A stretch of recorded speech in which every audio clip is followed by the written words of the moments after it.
Hi listeners! Nandito na naman ako para maghatid ng kwento sa inyo. Isang kwento na naman kasi ang nakaagaw ng atensyon ko. Kaya simulan na natin. Hi Miss Bella. Ako po si Isay. Gusto ko lang pong ibahagi ang kwento ng mama kong si Marta. Nasanay po siyang mangutang sa halos lahat ng tao sa barangay namin.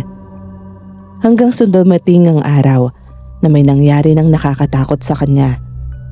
Isang bagay na hanggang sa ngayon, hindi ko pa rin makalimutan. Kaya nga nang mahumaling ako sa mga kwento mo, naisip kong ishare na rin yung kwento niya. Ay, ayan na naman si Mama. Kailan ba matatahimik ang bahay na to? Parang hindi ka naman sanay kay Mama, ate. Kilala mo naman yan eh. Sanay na ako, oo. Pero nakakapagod din kaya halos araw-araw na lang may nagsisigawan dito. Wala nang ang araw na walang gulo. Naniningil na naman kasi yung mga pinagkakautangan niya. Kaya ayan, bakit kasi hindi na lang niya kausapin ng maayos? Hindi naman lahat ng tao gusto siyang awayin. Alam mo naman ang ugali ni Mama. Nakakahiya kaya yung ginagawa niya para tuloy tayo yung may kasalanan. Minsan nga, ayoko nang lumabas ng bahay eh. Kung ano-ano kasi yung naririnig ko dyan sa mga kapitbahay natin. Pati nga yung mga tropa ko, niloloko na rin ako. Darating yung panahon na wala nang magtitiwala kay Mama dahil dyan sa ginagawa niyang yan. Lumaki kaming sanay nang may kaaway ang nanay ko dahil sa utang. Halos araw-araw may pumupunta sa bahay namin para maningil. Umaga pa lang may naghahanap na kaagad sa kanya. Kapag hapon naman may sisigaw mula sa labas. Halos lahat yata ng kapitbahay namin na utangan na ni Mama. Kahit si Aling Pina na kapitbahay naming naglalabada, hindi niya pinalampas.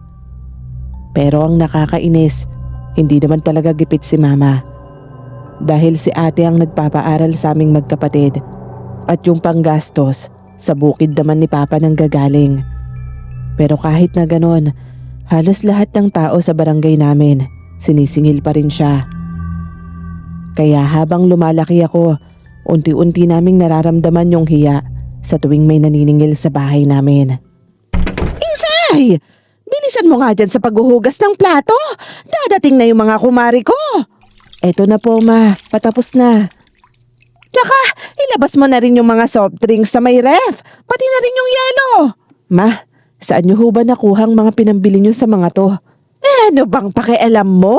Birthday ko ngayon! Huwag mo akong questionin sa pinangbili ko sa mga yan. Ang sabi niyo po kasi kahapon nung kausap niyo si ate, wala tayong pambili ng bigas. Tapos ngayon, ayan, ang dami-dami niyong handa. Napakadami mong tanong na bata ka. Hindi ba pwedeng minsan magsaya naman ako?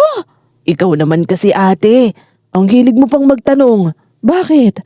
Masama ba yung tanong ko?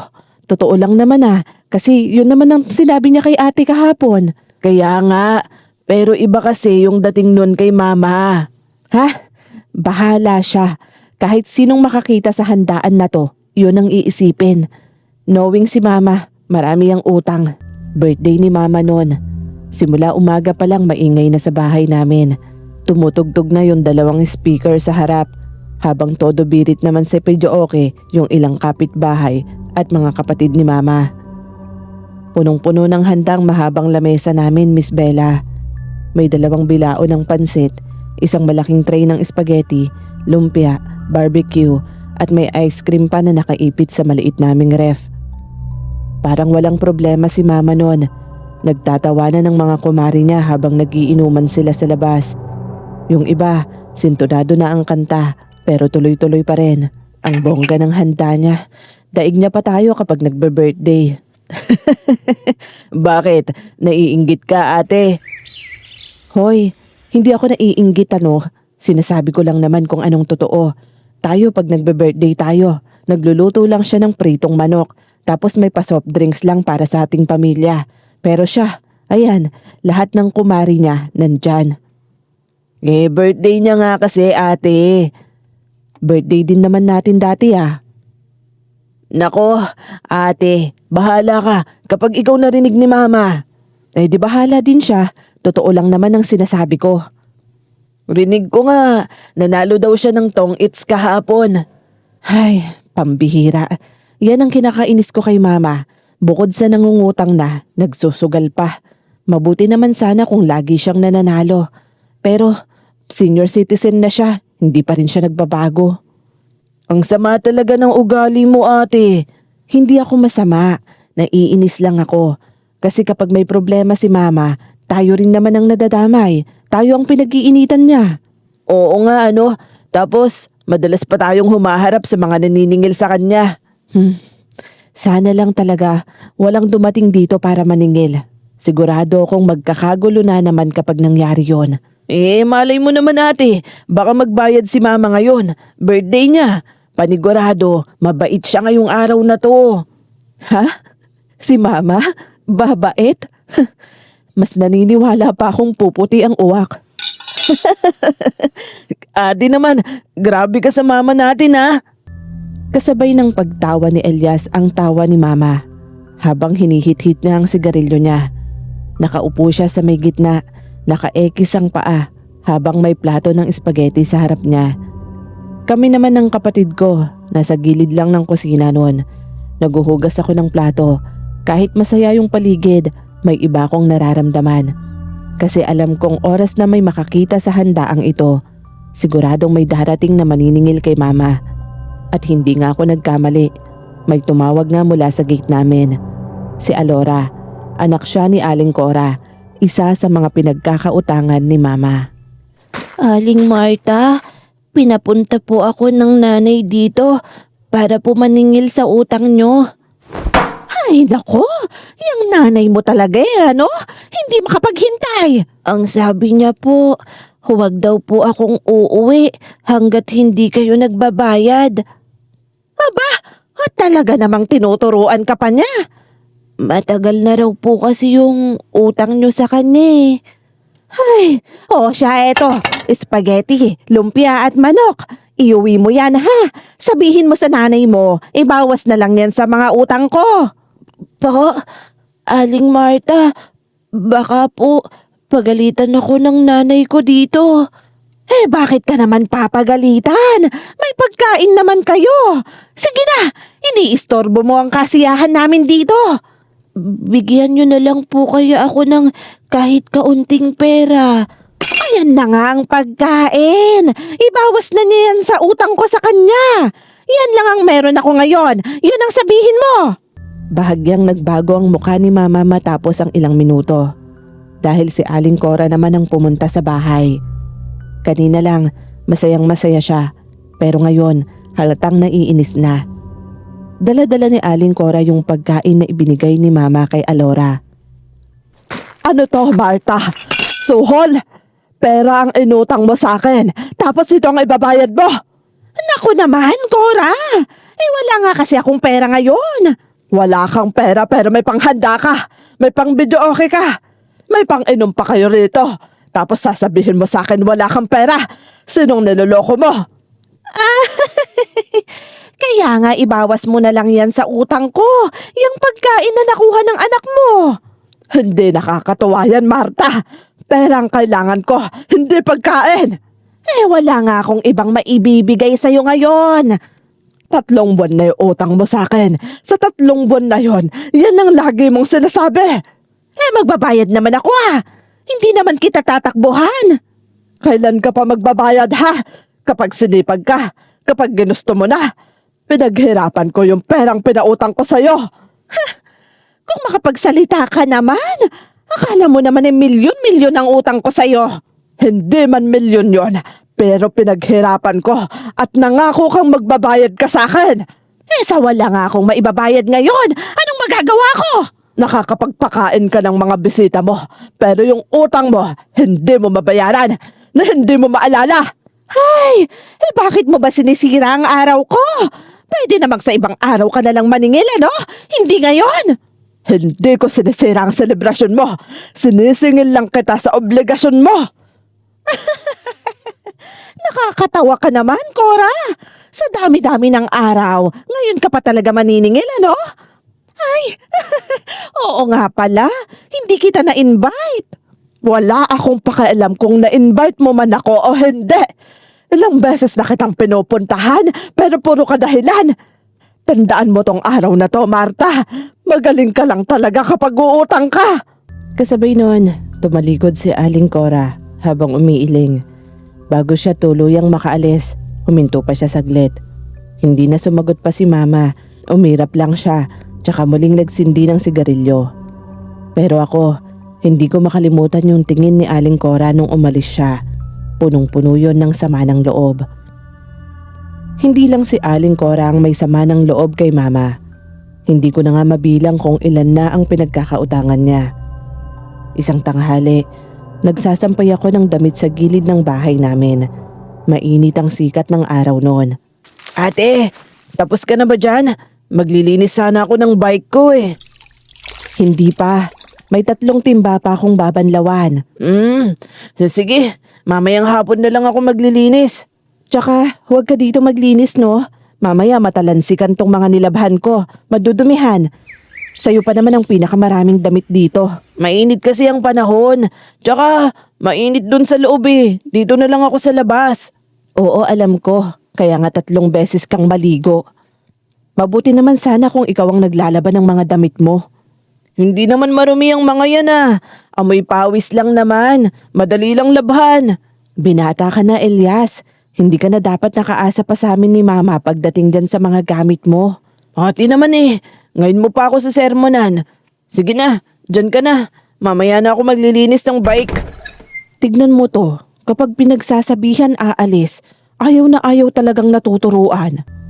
Yumuko na ako at nagpatuloy sa ginagawa ko. Nang may humintong motor sa tapat ng bahay namin. Paglingon ko, nakita ko si Mang Tonyo. Nakasuot ito ng kupas na sombrero at may dalang maliit na basket na pinaglalagyan niya ng mga panindang gulay. Sa likod ng motor niya, nandoon ang cooler na may mga isda.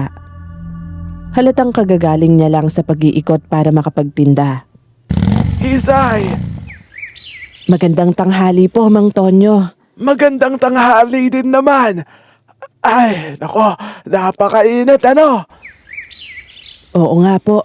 Kaya dapat lang na lagi tayong may dalang tubig. Lalo na kayo. Nag-iikot-ikot kayo dito sa buong baryo. Oo nga eh. Napakainit din naman dyan sa pinaglalabahan mo. Okay lang naman po. Nagbabanlaw lang naman po ako rito. O siya, nandyan ba ang mama mo? Nasa loob po. Pwede bang makausap ko siya saglit? Pakitawag naman. Opo, tatawagin ko po.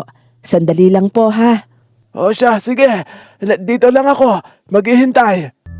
Iniwan ko muna yung sinasampay kong damit at pumasok sa bahay. Naabutan ko si Mama na nakahiga sa sala habang nagsiselfone. Hindi pa nga yata niya nababayaran ng hulog ng bagong cellphone niya na yon. Simula kasi nang makuha niya yon, buong araw niya na yung hawak. Ma, nandyan po si Mang Tonyo. Ano namang kailangan niya? Hindi ko po alam. Gusto daw po kayong makausap eh. Sinabi mo bang nandito ako? Opo. Ay nako, hindi mo sana sinabi. Istorbo naman sa panunood eh. Nasaan ba siya? Nandoon po sa may labas. Hinihintay kayo. Marta! Magandang tanghali. Naabutan din kita sa wakas. Bakit? Ano bang kailangan mo sa akin? Maniningil ako ng bayad sa utang mong isda. Ano doon? Umutang ba ako sa'yo? Oo, 2 linggo na yon. Ang sabi mo babalik mo ang bayad, pero hindi naman. Bayaran mo naman sana at nalulugi na ako. Sige, babayaran kita kapag meron na. Ano? Babayaran mo ko kung gusto mo. Habang nagnenegosyo ko para sa pamilya ko. 3 beses na akong bumabalik-balik rito. Ngayon lang kita naabutan. Hindi ka pa rin magbabayad. Ano bang gusto mong gawin ko? Wala nga akong maibabayad sa'yo. Tumaas na naman ang boses ni Mama. Narinig yon ng ilang kapitbahay na nasa labas. May ilan pang napalingon sa direksyon namin. Narinig din yon ni Elias na nasa kwarto. Paglabas niya, dali-dali siyang lumapit sa akin para magtanong sa nangyayari. Ate, Ano na naman yun? Si Mama, ayaw na naman magbayad dyan kay Mang Tonyo. Nakapaglabas ng bagong cellphone tapos ayaw magbayad ng utang niya. Marta, mahinahon naman akong nakikipag-usap sa'yo, kaya huwag mo na akong taasan ng boses. Paulit-ulit ka nga kasi. Nakakainis. Kailangan ko rin naman kasi yung pera. Pabalik-balik na ako rito. Akala mo naman napakalaki ng utang ko sa'yo. Babayaran nga kita kapag meron na. Mukhang bago yung cellphone mo, ha? Ibig sabihin yan, may pera ka. Bakit hindi ka magbayad sa akin? Eto ba? Mura lang to. Pero nakabili ka pa rin. Ano bang gusto mong palabasin, ha, Mang Tonyo? Pinapalabas mong inuuna ko ang ibang bagay. Bakit? Hindi ba? Kung may pambili ka ng cellphone, sana may pambayad ka din sa mga utang mo. Ano? Ano akala mo sa akin? Tatakbuhan kita? Lahat na lang kayo, pare-pareho ang iniisip. Kung magbabayad ka lang naman sana, hindi kita pag-iisipan ng iba. Akala nyo naman kung sino kayong malinis. Nung nangangailangan kayo, wala naman kayong reklamo nung nagpautang kayo Ngayon ganyan kayo kung makasingil. Dahil akala ko, magbabayad ka kaagad. Ibabalik mo kaagad yung bayad ng kinuha mo. Magbabayad naman Kailan? Hindi ko pa alam. Basta, magbabayad ako. Saglit na natahimik si Mang Tonyo. Kita sa mukha nito ang pagkadismaya. Para bang napagod na siyang makipagtalo kay Mama. Nakatingin lang naman sa malayo si Mama habang nakakunot ang noo. Huminga ng malalim si Mang Tonyo at seryosong tumingin kay Mama. Alam mo, Marta, hindi naman ako mayaman. Yung puhunan ko sa pagtitinda ng gulay at isda, doon lang umiikot ang panggastos namin ng asawa kong may sakit. Ano naman ngayon? Ano namang kinalaman ko dyan? Kapag hindi na ibabalik yung pinautang ko, ako din ang nahihirapan. Ngayon, nangongonsensya ka naman. Yun kung makukonsensya ka. Pambihira ka naman, Tonyo. Sinabi ko na ngang magbabayad ako. Sige na nga, babalik na lang ako ulit. Yun naman pala Ang dami mo pang sinasabi. Pagbalik ko, sana naman makabayad ka na. Nagkibit balikat lang si Mama at bumalik na sa loob ng bahay. Samantalang si Mang Tonyo naman umalis na sakay ng motor niya. Habang pinagmamasdan ko siya paalis, hindi ko maiwasang makaramdam ng hiya. Kasi sa totoo lang, alam kong tama naman ang katwiran niya. Parang naawa naman ako dun kay Mang Tonyo, ate. Hindi na ako magtataka kung darating yung araw na wala nang maniniwala sa mga pangako ni Mama. Unti-unti nang nauubos yung pasensya sa kanya ng mga tao. Tama ka dyan, ate. Siya pa yung nagagalit kapag sinisingil siya. Siya naman yung may utang. Kaya nga parang kasalanan pa ng ibang tao na naniningil.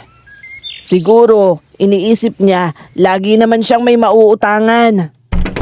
Oh, ano bang pinagbubulungan yung dalawa dyan, ha? Pa, ikaw pala. Kasi galing dito si Mang Tonyo Sinisingil na naman ba ang mama nyo? Dahil hindi na naman nagbayad sa kanya. Ganun na nga pa. Nakikipag-away nga ulit Ay nako, hindi na bago yun sa mama nyo. Hindi mo ba siya pwedeng pagsabihan, Papa? Ilang beses ko nang pinagsasabihan ng mama nyo. Halos nag-aaway na nga rin kami, pero wala namang nagbabago. Pero ang hindi ko makakalimutan, nang dumating si Aling Mercy sa bahay namin. Maaga pa noon, tahimik pa ang karamihan. Naririnig ko pa yung tilaok ng manok mula sa kabilang bakuran habang nagwawalis ako sa may sala. Kagigising lang ni Mama noon. Lumabas siya ng bahay na parang walang problema. Gusot pa ang buhok niya, nakasuot ng manipis na duster. Hawak niya ang isang kaha ng sigarilyo sa may kanang kamay at sa kaliwa naman may hawak na kape. Gisingin mo na nga yung kapatid mo, Isay. Anong oras na? Papasok pa siya. Opo, ma. Elias! Uy! Elias! Gumising ka na nga dyan. Yan talagang kapatid mo? Ang kupad-kupad. Binata na kailangan pang ginigising. Gising na nga po, ma. Kumilos ka na. Lagi ka nang late sa pagpasok. Akala mo ba hindi ko alam, ha? Ilang beses na akong mini-message ng teacher mo. Ay! Pati ba naman yung teacher ko mini-message nyo pa. Aba, syempre naman. Paano naman alam ko kung ano ang nangyayari sa inyo sa eskwelahan? Sige na, kumilos ka na. At ikaw naman, Isay. Hindi ka pa papasok, ha? Wala kaming pasok, ma. Pero aalis po ako mamaya dahil may defense po kami next week. Aayusin po namin yon. Sige. Kaya naman pala maaga ka rin gumising. Nakaupo si mama sa upuan sa tapat ng bahay namin. Tsaka siya nagsindi ng yosi. Humithit siya at dahan-dahang ibinuga ang makapal na usok sa hangin. Pagkatapos, humigop siya ng kape. Tahimik lang siyang nakatingin sa kalsada. Napakunot ang noo niya nang may makita siyang tao na papalapit sa kanya. Pagtingin ko, si Aling Mercy yon. May dala itong maliit na eco bag. Mukhang kagagaling lang sa palengke. Nang makalapit siya kay mama, agad siyang nagsalita. Marta, ang ganda naman ng pagtambay mo dyan, ano? Ay, ang aga-aga. Binabad trip mo ko, Aling Mercy. Ikaw pa talaga ang mababad trip. Wala pa naman akong ibang sinasabi. Alam ko na kasi kung anong pakay mo. Sinabi ko naman na sa'yo, hindi ba? Wala akong pera ngayon. Wala kang pera, pero may pambili ka niyang sigarilyo. Ano naman sa'yo? Bakit ba nakikialam ka, ha? Magbisyo ka rin kung gusto mo. Marta, hindi naman sa nakikialam ako. Ano palang tawag mo dyan? Pinapaalala ko lang naman sa'yo yung inutang mo sa akin. Hindi ko naman nakakalimutan yon. Pero 2 buwan na rin kasi yon. Kabay, hindi ko naman kasalanan kung wala akong maibabayad sa'yo. Nakatingin lang si Aling Mercy kay mama. Nabigla siya sa sinabi nito. Humithit ulit ng sigarilyo si mama tsaka malakas na ibinuga ang usok sa harap ni Aling Mercy. Humakbang palayo ang matanda dahil sa ginawang yon ni mama. Gusto ko nang pigilan si mama noon, Miss Bella, dahil kahit saan mo tignan, mali ang ginawa niya. Ano ka ba naman, Marta? Ang baho naman ang usok na yan. Siya, yung utang mo, obligasyon mo yon. Akala mo naman napakalaki ng utang ko sa'yo? Hindi na mahalaga kung magkano lang yon. Haba, pinaghirapan ko rin ang perang inutang mo. Tingnan mo nga naman tong matandang to, no? Aga-aga naniningil. Nanggigigil ka na kaagad sa galit. Sino ba namang hindi magagalit kung ganyan ang ginagawa mo? Nakakairita ka kasi. Hindi ka nakukuha sa isang salita lang. Kailangan sa'yo inuulit-ulit pa. Ako pa ba ang nakakairita ngayon? Dapat nga ako ang nagagalit sa'yo dahil hindi ka makabayad ng utang mo. Kada makikita mo ko, utang ka agad ang ibinubungad mo. Yun lang naman ang kailangan ko sa'yo. Kailan ka ba kasi magbabayad, ha? Kapag meron na nga. Wala ngayon. Saan ka ba nakakita ng umutang tapos magbabayad na lang kung kailan gusto? Ano? Ako pa talagang maghihintay. Kaya agap-agap mo nung umutang ka. Ngayong singilan daig mo pang goma sa sobrang kunat. Ramdam ko kaagad yung hiya nang mapansin kong may unti-unti nang sumisilip na mga kapitbahay. Yung iba, nagwawalis kunwari pero nakikinig naman talaga. Gusto kong pumasok na lang ulit sa loob ng bahay noon pero hindi ako makaalis sa kinatatayuan ko. Tumayo bigla si mama mula sa pagkakaupo. Malakas niyang itinapon yung upos ng sigarilyo sa lupa. Tsaka niya tinapakan. Kung makasingil ka, akala mo naman hindi kita babayaran? Hindi ba? Kailan mo pa ba ako babayaran ha? Kapag patay na ako? Haba naman, matagal pang mangyayari yun. Marta, wag mo akong paikutin ha. Iniiba mo ang usapan. Ano bang gusto mo? Kahit kapkapan mo ko dito, wala akong maibibigay sa'yo. Kahit paunti-unti lang sana, okay na yon hanggang sa mabayaran mo lahat. Kaysa naman yung wala ka man lang na ibibigay kahit magkano. Sinabi ko na ngang wala akong maibibigay. Pero may pangbisyo ka. Hindi ko na alam sa'yo, Marta. Hindi ko na alam kung anong gagawin ko. Baka nakakalimutan mo, Aling Mercy. Nung nangangailangan ako, ikaw tong nagpautang sa akin ng kusa. Kaya wag kang ganyan. Dahil naawa ako sa'yo noon, halos nagmamakaawa ka sa kumari ko. Hindi ko naman alam na ganyan ka pala kakunat. Di sana, hindi ka na lang nagpautang kung ganyan ka. Mukhang pera, babayaran naman kita. Halos mapapikit ako sa sinabi ni Mama. Kahit si Aling Mercy natigilan. Parang hindi siya makapaniwala sa narinig niya. Nagulat pa ako nang may biglang tumapik sa akin. Pagkakita ko, si Elias na pala yun. Nakaayos na at pinupunasan ng helmet niya. Nagbabike kasi siya sa tuwing pumapasok. May kalayuan din ng eskwelahan sa bahay namin. Ano ate? Nasa climax na ba yung pinikulang pinapanood mo? Ano bang sinasabi mo, Elias? Kasi nga, tutok na tutok ka oh. Kita mo, hindi ka na nga kumukurap eh. Ay, ano ka ba? Sige na, pumasok ka na nga. Ginugulo mo pa ako rito eh. Marta, ganyan ka ba talaga magsalita sa pinagkakautangan mo ha? Totoo naman. Mga mukha kayong pera. Puro utang-utang na lang lagi niyong nakikita sa akin. Tinulungan kita dahil akala ko responsable ka. Hindi mo man lang naisip yung perang pinaghirapan naming mag-asawa para kitain ang pinautang ko sa'yo. Di salamat.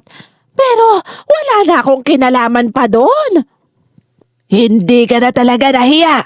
Ang kapal ng mukha mong magbisyo. Habang kaming mga pinagkautangan mo, umaasa pa rin kung kailan ka magbabayad. Habay, singkunat ka pa ng balat ng kalabaw. Ano bang pakialam nyo sa buhay ko, ha? Pati pagbibisyo ko, pinapakialaman nyo pa. Dahil naaapektuhan mo na kami. Utang lang naman yan. Nababayaran. Utang na pinaghirapan namin. At utang na hanggang ngayon, hindi mo pa rin binabayaran. Napaka-dramatic mo naman. Basta, babayaran kita. Pupuntahan na lang kita kapag meron na akong pambayad. Nanginginig yung labi ni Aling Mercy sa galit. Matagal siyang nakatitig kay Mama. Umirap lang naman si Mama tsaka muling nagsindi ng sigarilyo. Habang nakatingin ako kay Aling Mercy, hindi ko mapaliwanag yung bigat na nararamdaman ko noon, Miss Bella. Parang may kakaibang galit at sakit sa tingin niya. Hindi ko alam kung bakit, pero nakaramdam ako ng takot para kay Mama. Darating ang araw na pagsisisihan mo ang lahat ng ginawa mo. Isay, Iha! Opo, Aling Mercy. Ingatan mo yang mama mo. Alam ko naman po na magbabayad si Mama. Iha, hindi lang pera ang problema ng mama mo. Ano po? Kapag masyadong nasasanay ang tao sa panlalamang sa kapwa, hindi magandang babalik sa kanya dahil hindi magandang ginagawa niya. Hoy! Tong matandang to, huwag mo ngang takutin niyang anak ko! Ma, tama na ho. Marami nang nakakarinig sa inyo. Pasensya na po kayo ha, Aling Mercy. Hayaan mo sila! Wala naman akong pakialam sa mga yan! Kahit pa hindi nila ako kausapin, wala akong pake! Ipagdasal mo na lang na hindi dumating yung araw na yon sa'yo, Marta. Sinasabi ko, ikaw rin ang maghihirap. Kinagabihan, nagsimula ng kakaibang nangyayari kay Mama. Tahimik na noon, nakahiga na kaming lahat. Ako, pilit nang natutulog kahit mainit ang panahon. Bandang hating gabi, bigla na lang may malakas na sigaw mula sa kwarto nila mama. Agad akong napabangon sa gulat. May tao sa bintana! Sandali nga! Huminahon ka nga, Marta! May nakita talaga ako roon, Ando! Oo, sige na. Kumalma ka muna. Huminga ka ng malalim. Anong nangyari kay mama pa? May matanda kasi dyan sa may bintana. Nakatayo siya doon. Sa bintana? Ate, dun daw sa may bintana. Oo, nakakatakot yung itsura niya. Para siyang patay na nabuhay. Nanginginig yung boses ni mama. Maiyak-iyak na siya habang nakaturo sa jealousy window ng kwarto nila. Mabilis akong tumayo at lumapit doon. Pero pagtingin ko sa labas, wala naman akong nakita. Madilim lang ang bakuran namin. Tanging mga halaman lang ang gumagalaw dahil sa hangin. Pero yung matanda na sinasabi ni mama, wala naman. Wala talaga. Wala namang tao sa labas, ma. Nandyan siya! Nakatayo dyan! Dyan mismo! Dyan sa may tapat mo! Sino ba kasi yung matandang tinutukoy mo? Hindi ko nga alam. Basta matandang babae nga.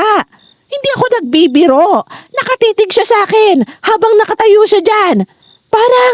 Parang galit na galit. Hindi ko maipaliwanag. Baka naman nananaginip ka lang, mama. Hindi ako nananaginip, Elias. Totoo ang nakita ko. Sige, ako nang titingin. Wala talagang tao dito, Marta. Sinabi ko na ngang meron. Ayun, narinig niyo yung mga aso. May nakikita sila kaya ganon. Natural lang sa kanila yung magtahulan. Gabi na. Panaginip mo lang yun. Hindi nga. Ang sama ng tingin niya sa akin. Totoong-totoo yung nakita ko. Oo na, sige na. Matulog ka na ulit. Bukas, ipagtatanong ko na lang kung meron bang matandang paggala-gala rito. Elias! Isay! Dito na lang kayo matulog sa amin, ha? Natatakot kasi talaga ako eh. Nagkatinginan na lang kami ni Papa at sabay na tumango. Hindi na bago yung pagiging mainitin ng ulo ni Mama. Pero unang beses ko siyang makitang natakot ng ganon. Buong gabi siyang hindi nakatulog. Paulit-ulit niyang tinitignan yung bintana. Minsan, bigla siyang mapapaupo. Minsan naman, napapahawak sa braso ko. Madaling araw na yata kaming nakatulog pareho. Kinabukasan, nilagnat si Mama. Akala namin, simpleng trangkaso lang yon. Pa, ang init po ni Mama. Oo nga. Elias, magbasa ka nga ng bimpo. Ay, baka napuyat lang yung mama nyo dahil dun sa sinasabi niyang matanda kagabi. Siguro nga po. Pati ako, hindi gaanong nakatulog dahil sa kanya. Pasensya ka na, anak, ha? Ngayon lang naman nagkaganyan ng mama nyo. Pa, eto na po yung bimpo. Salamat, anak. Mabuti na lang din at malalaki na kayo. Maaasahan ko na kayong tumulong sa akin. Ako na po ang magluluto ng umagahan para makainom na rin po ng gamot si Mama. Aba, ay mabuti pa nga. Sandali at magsisibak ako ng kahoy na gagamitin mo. Elias, ikaw na muna ang bantay sa mama mo, ha? Kada 20 minuto, basain mo yung bimpo at ibalik mo sa noo niya. Opo, sige po pa. Ako na pong bahala. Ang init talaga ni Mama. Huwag mo na lang ding masyadong lalapitan, ha? Baka ikaw naman ang lagnatin. Oo, ate. Dito lang ako sa gilid. O kaya, dito na lang ako sa labas ng kwarto. Sisilip-silip na lang ako kung anong lagay ni Mama. Sige. Ikaw ang bahala. Basta ang mahalaga, mabasa mo yung bimpo para humupa yung init ng katawan niya hanggang hindi pa siya nakakainom ng gamot. Diyan ka na muna. Magluluto na ako. Pero habang lumilipas ang araw, lalong lumalala yung lagay ni Mama. Hindi bumababa yung lagnat niya. Minsan, nanginginig siya kahit tirik ang araw. Minsan naman pinagpapawisan siya ng malamig. Napansin ko rin na parang nangingitim yung balat niya sa may leeg at braso.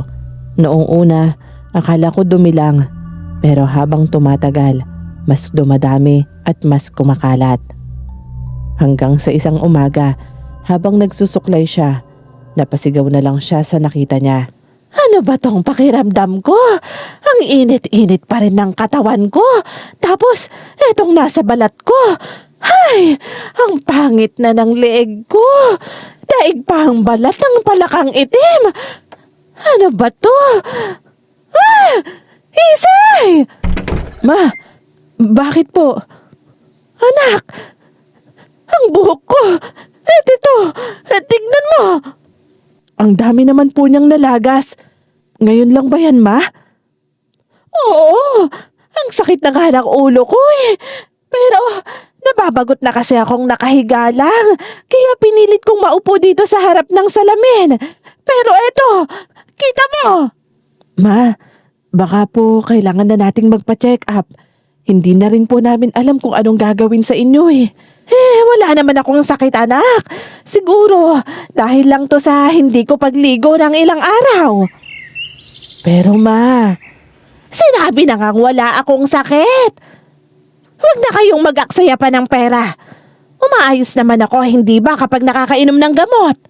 Oo nga po, pero hindi nawawala yung lagnat nyo. Tsaka yung lieg at dibdib nyo, ang lala na. Tapos yung pangbuhok nyo, dumagdag pa.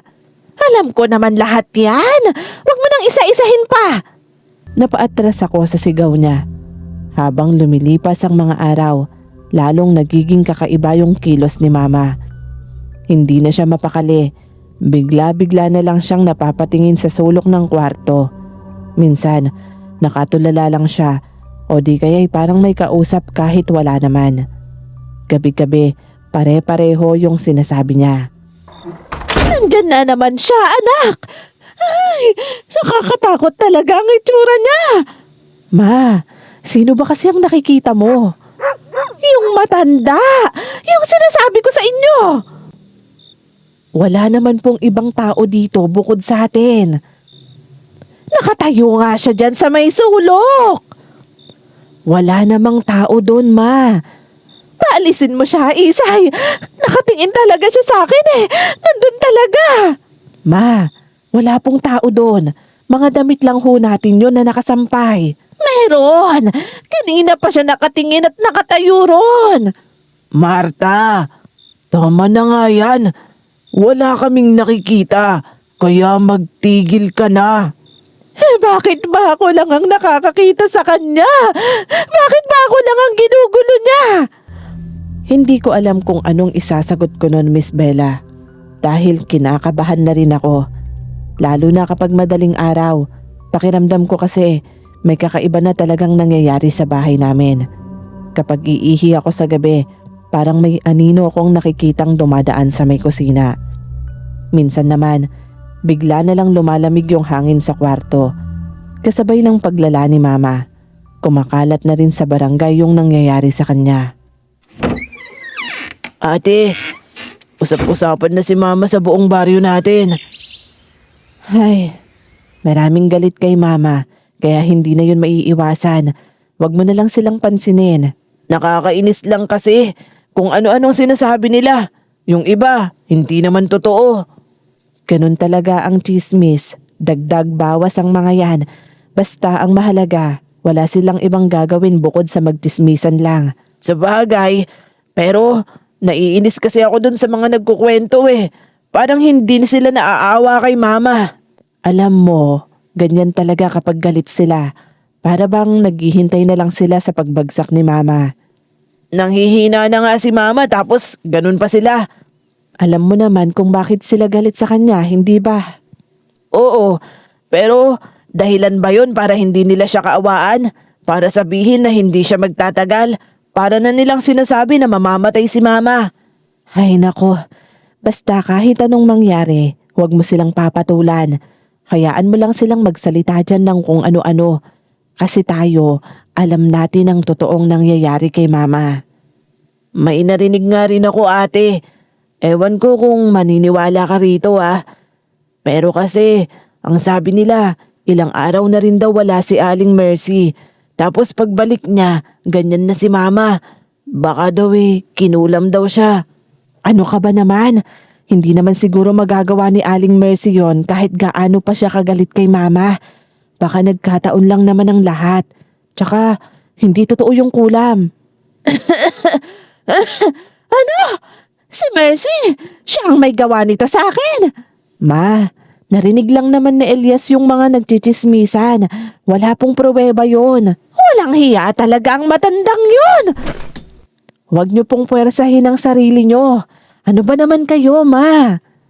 Ano bang nangyayari dito? Bakit ba kayo nagkakagulo? Si Mercy! Siya ang may gawa nito sa akin. Ang matandang yon, napakawalang hiya. Habang nakikita kong unti-unting nanghihina yung mama ko, hindi rin maipaliwanag yung takot na nararamdaman ko. Pero nawala yon nang minsang mauwi ako ng hapon. Kitang-kita ko si Mama, nasa tapat nila Aling Mercy. May hawak pa siyang malaking patpat na ginagamit niya pang suporta sa sarili niya. Malayo pa lang, rinig ko na kaagad siya. Hoy! Aling Mercy! Ay!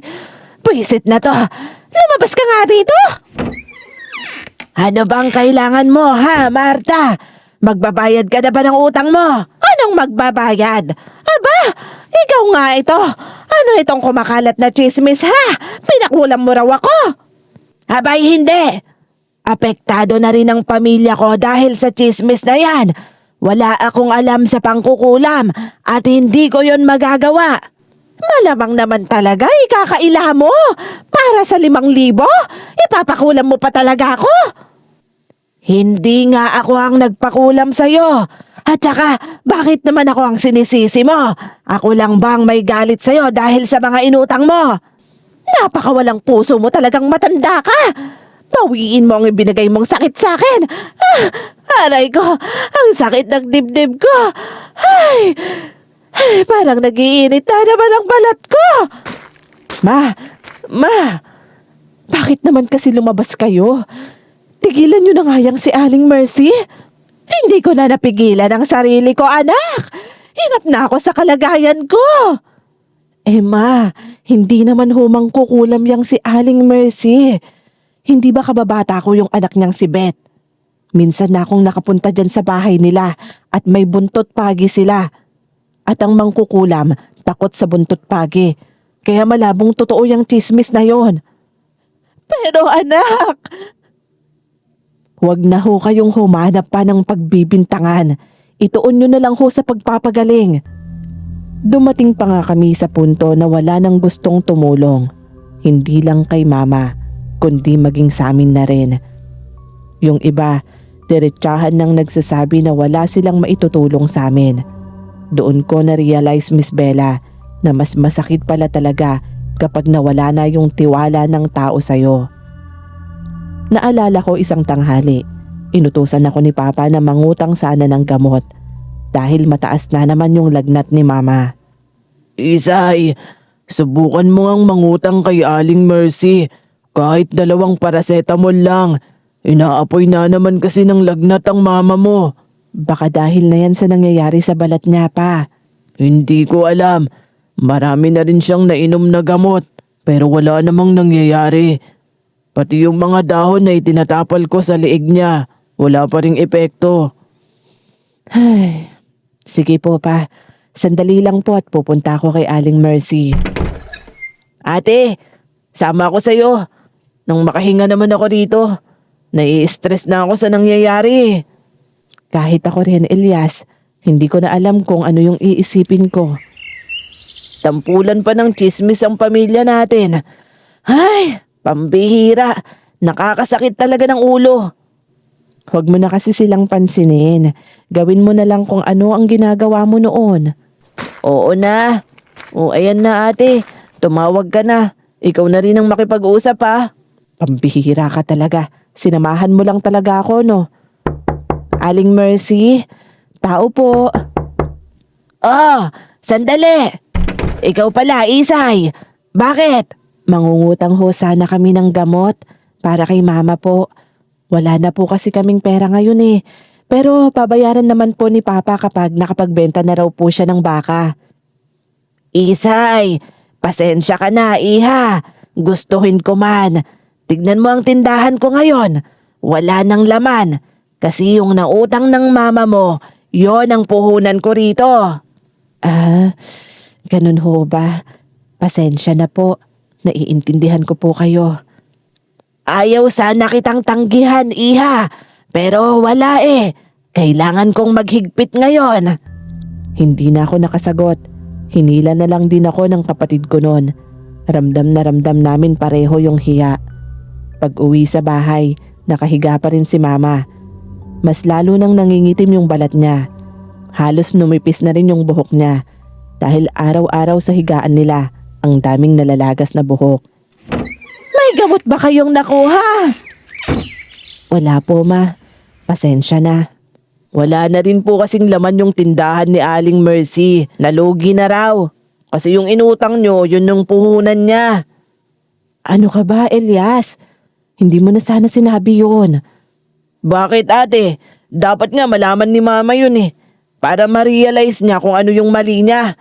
Hindi lang siya yung naaapektuhan. Hindi lang siya yung nahihirapan. Bukod kay Aling Mercy, hindi ba tayo rin? Si Papa. Alam ko, pero intindihin mo naman yung kalagayan ni mama ngayon. Tayo ba? Inintindi niya nung malakas pa siya. Yung mga inutangan niya, inintindi ba niya? Hindi, di ba? Siya pa nga yung matapang eh. Siya naman yung may utang. Ano, ma? Naiisip mo na ba yun ngayon? Tama na yan, Elias. Pumasok ka na sa kwarto mo. Walang maitutulong yung galit at panunumbat mo sa ngayon. Tahimik lang na tumingin sa kisame si mama. Wala na siyang sinabi pa, pero kita ko yung lungkot sa mukha niya. Noon ko lang din nakitang umiyak yung kapatid ko. Palabiro at pang-asar siya sa lahat ng bagay. Pero noon, ramdam ko na yung hinanakit niya. Kinabukasan, si Papa naman ang nagtangkang manghiram ng bigas sa kapitbahay naming si Aling Cora. Pero pagdating niya, wala rin siyang daladala. Pa, ano? May nahiram ba kayo?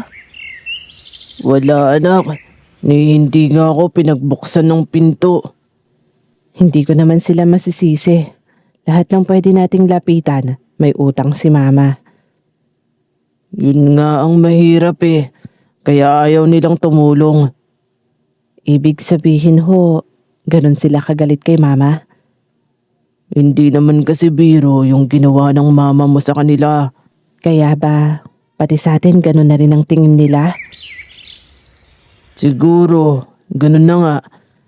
O ayaw na lang nilang magkaroon ng kaugnayan sa pamilya natin.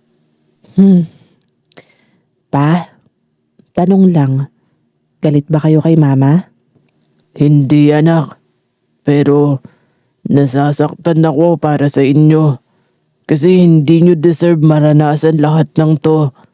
Wala kayong kinalaman sa ginawa ng mama nyo. Pero pati kayo nahihirapan. Sana lang talaga pa matapos na to. Malalagpasan natin to, anak. Kakayanin natin. Tahimik na kaming lahat noon. Pati yung bunso kong kapatid, hindi na umiimik. Ramdam namin kung paano kami iniiwasan ng mga tao. Doon ko nakita kung gaano kasakit mawalan ng tiwala ang mga tao sa'yo. Kasi kahit totoong kailangan mo na ng tulong, ayaw na nila kaming pagbigyan. Kapag sobra mo palang inabuso yung kabaitan nila, darating talaga yung araw na wala nang maniniwala. Isang gabi, sobrang taas ng lagnat ni mama. Mainit na mainit yung katawan niya at nagdedeliryo na. Ako yung nagbabantay sa tabi niya habang pinupunasan siya ng basang bimpo. Isay! Anak! Po, ma, nandito po ako. Anak! Ma, huwag ka nang masyadong magsalita. Magpahinga ka na lang po. Makinig ka sa akin kung may mangyari man sa akin ngayon. Huwag naman po kayong ganyan, ma. Huwag mo kong tutularan, ha? Ma naman, ano bang sinasabi nyo? Ang dami kong maling ginawa, anak. Huwag niyo naman hong sabihin yan. Noong una, anak, wala naman talaga akong balak na umasa sa ibang tao. Nahihiya pa nga ako noon kapag naghihiram ako ng pera. Pero dumating yung panahon na halos wala na tayong makain. Yung tatay mo, kulang ang kinikita.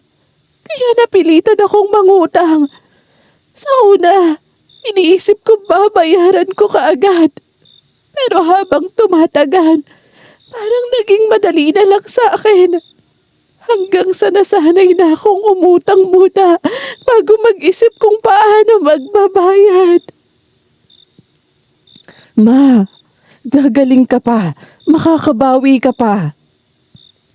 Hindi na yata, anak. Sa totoo lang, nahihiya ako sa inyo. Hindi ko matanggap na ako yung may mali. Kaya inuunahan ko na lang ng galit. Huwag niyo akong gagayahin, ha? Ma, please naman. Huwag naman kayong ganyan.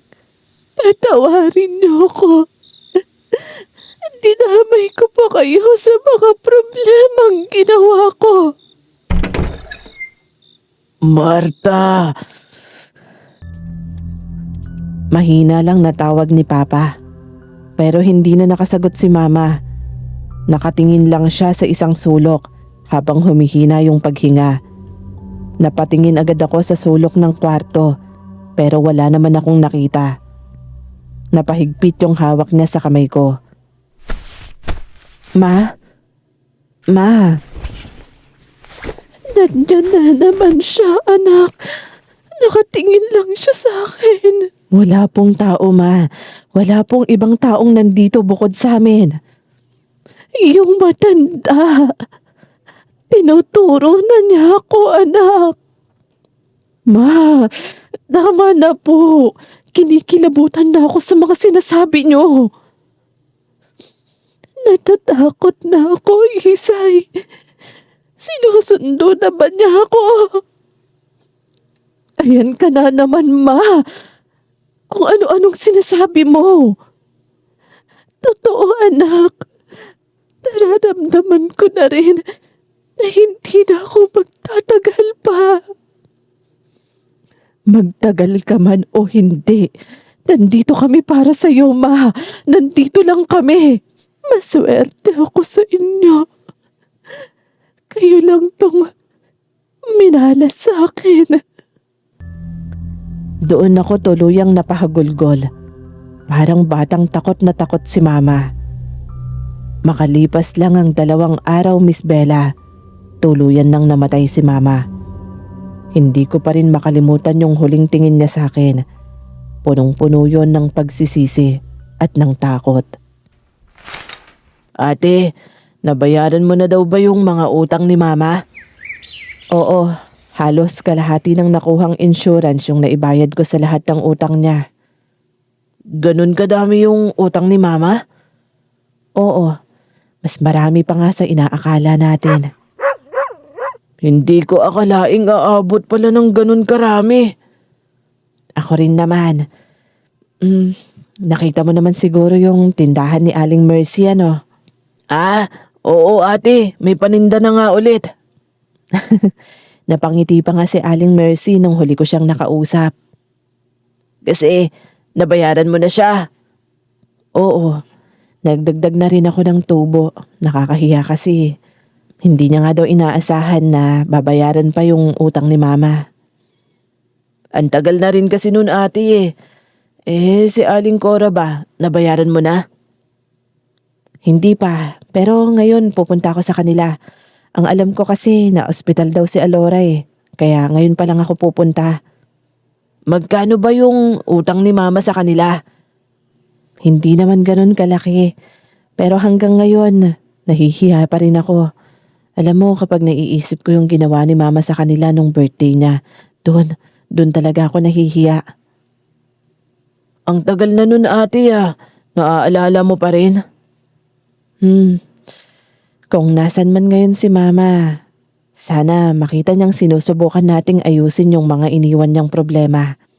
At sana matahimik na rin siya. Oo, sana nga ate.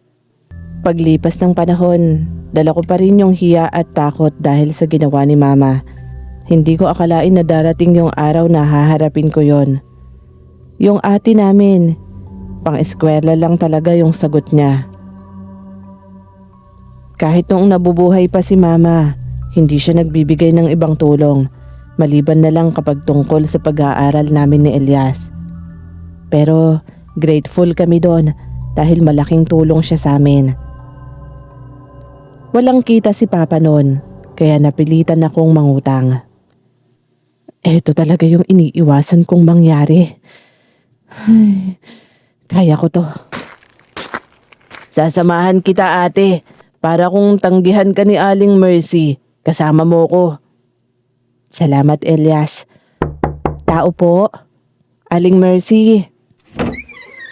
Oh, Isay, anong atin? Aling Mercy, ano po kasi, pwede po ba kaming umutang sa inyo? Titignan ko, ano bang uutangin nyo? Kalahating kilo po ng bigas at itlog po sana. Wala po kasing kita si Papa sa gulay ngayon. Pero magtitinda po kami bukas ng iba pa. Ako po mismong magbabayad sa inyo. Oh, sige. Basta, ikaw ang sisingilin ko ha kapag wala pa. At sana marunong kang tumupad ng pangako. Hindi ka tulad ng mama mo. Nako, opo, makakaasa po kayo. O siya, sige. Minsan ko na rin namang nasubukan ng papa nyo at nagbayad naman siya sa sinabing araw. Marunong tumupad. Salamat po, Aling Mercy. Huwag po kayong mag-alala. Magbabayad po kami. Ay, kinabahan talaga ako doon, Elias. Akala ko mapapahiya din tayo. Huwag ka nang kabahan, ate. Napatunayan naman na natin na hindi tayo tutulad kay Mama. Na iba tayo sa kanya. Huwag tayong padadala sa takot ng nakaraan. Kailangan nating ipakita kung sino tayo. Burahin natin sa isip nila yung dahil anak tayo ni Mama, ganun din ang gagawin natin. Alam mo, kaya hindi ako naniniwala dun sa kasabihan na kung ano ang puno, siya rin ang bunga. Ang dami mo talagang nalalaman ano? Pero tama ka naman dyan. Ay, binata ka na talaga. Binata na ang bunso namin. Tara na, iuwi na natin ang mga to. Hanggang ngayon, hindi ko alam kung kulang ba talaga ang tumapos sa buhay ng mama ko, Miss Bella. Minsan, naiisip ko, karma niya yon sa lahat ng pananakit at panlalamang niya sa ibang tao. Pero, isang bagay ang natutunan ko, na ang pangungutang may kasamang responsibilidad.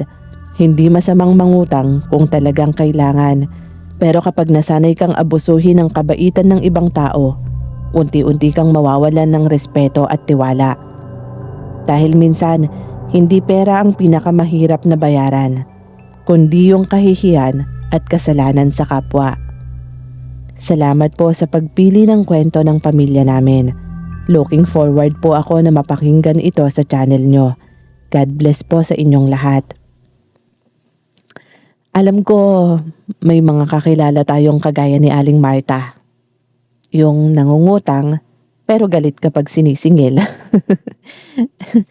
Sila pa yung matapang kahit sila naman talaga yung may obligasyon. Hindi dapat tayo ganun ha. Yung lalapit lang tayo kapag may kailangan. Tapos, nagiging tigre na kapag oras ng singilan. Kung may hiniram tayo at nagsabi ng takdang oras, tuparin natin. Kasi alam nyo yung tiwalang ibinibigay ng mga tao. Mahirap yun masira. Kaya kung magbibitaw tayo ng salita, kailangan talaga papanindigan natin at gagawin natin. Lalo na sa utang, diyan talaga maraming nagkakasira.